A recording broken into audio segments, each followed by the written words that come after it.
Umphathiswa wesebe lobambiswano ngolawulo eGauteng umnumzana Lebogang Maile ubongoza amagosa aphezulu kumasipala ombaxa waseTshwane kuba ayeke ukulibala kukudlala ipolitiki amisele iingqondo zawo ekuziseni iinkonzo eluntwini.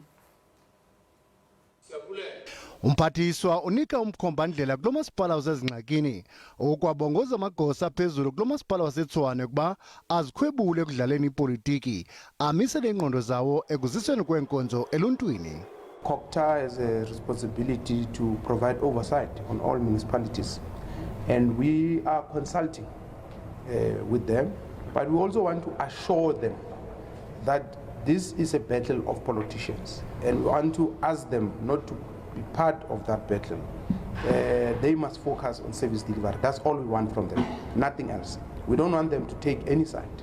Umphathiswa Maile umi kwelithi sichanekile isigqibo sokubeka lo masipala waseTshwane phantsi kolawulo okukulandela emva kokuba esisixeko sishiyeke singenasodolophu ikomiti kasodolophu qu nomanejala wesixeko okwethutyana. Ulebele ngelithi onke amalinge okusicela umngeni esisigqibo aza kuphanza.